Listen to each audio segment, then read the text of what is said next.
What's up, fight fans? This is Kurt DeVille with Counterpunch Boxing News, and I have some new news concerning Carl the Cobra Froch, Derek James. Get this. Carl Froch had this to say about Derek James. He said, "Are we accepting that?" Carl Froch in disbelief at the comments from Anthony Joshua's trainer. Okay. And this is what he said.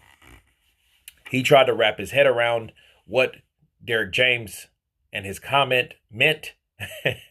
And he said at the press conference after, it was a very strange encounter after Joshua was asked, "What do you think of your performance?" To which Joshua replied, "I do not like to give my analysis. I do not like to rate my performance. I will leave that to my coach, Derek James." So when Derek James was asked, "What do you think about Anthony Joshua's performance?" What did he say? "Oh, well, I couldn't quite see from behind the ring post. I could not quite see the fight." What do you mean you couldn't see the fight? You get your head underneath the bottom rope and you watch the boxing match. The post is not in your way. Is that really what we are going to accept? We can't give an analysis of Anthony Joshua's performance from a professional coach's point of view because Anthony Joshua doesn't want to answer it because the ring post is in the way. How are you giving instructions to AJ in between the rounds if you can't see the fight? That was ridiculous. Let me counterpunch. A bullshit.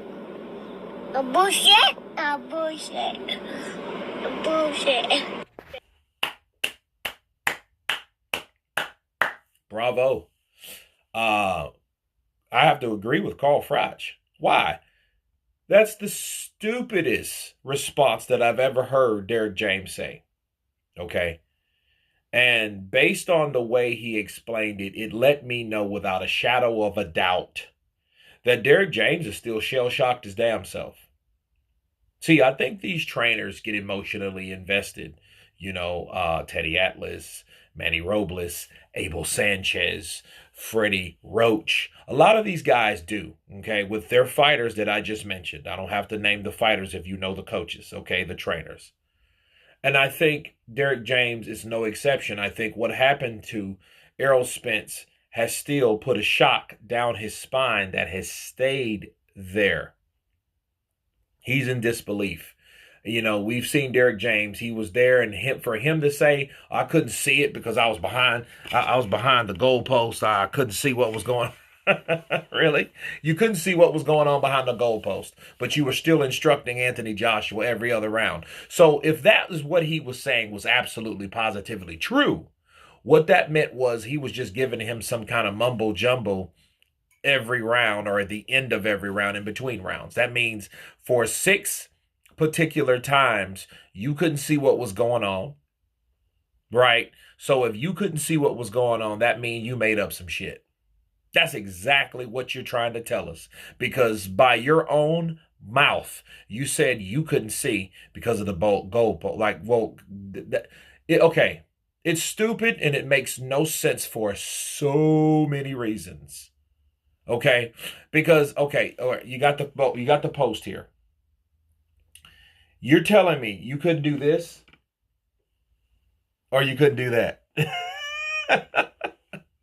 Or like Carl Froch said, you couldn't move on the other side and look up under the ropes to see what was going on from ringside. You were one of the closest people to Anthony Joshua. It didn't matter what side or corner you were in.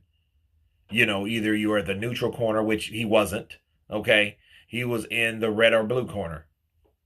You know what I mean? But I have never heard a coach say that again. And for me, again, I'm just giving him the benefit of the doubt because that's the only thing I can come up with logically that makes sense, that he's not logically there. He's not there because that loss that he took from Errol Spence, I think that was his baby. And I think that affected him for him to do that. That's why I was talking to a good friend of mine, Bruce Vane. Shout out to him.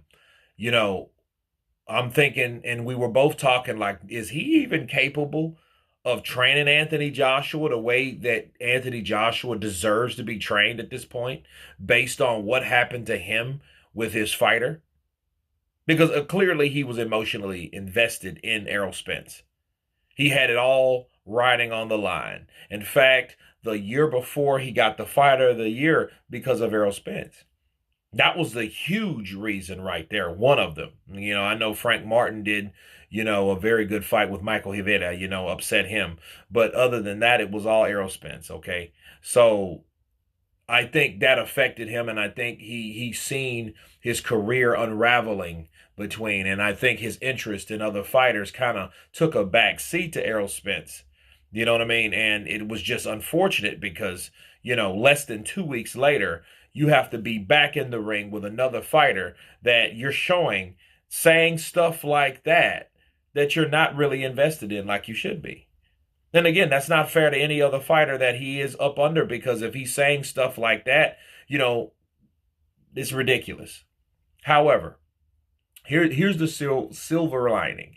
Maybe he was just saying that because maybe he didn't know. Either way, though, he could have just told him that because he didn't really feel like giving his analysis at that time. Maybe he didn't want to say anything about Anthony Joshua or say anything derogatory about Anthony Joshua because it wasn't a really good performance. The best thing that happened in that fight was the knockout.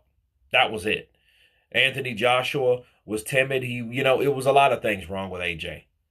But to refuse, it's one thing. Here's my thing and my counterpunch before I close. It's one thing to just say, hey, I refuse to answer. But it's another thing to say something that's stupid.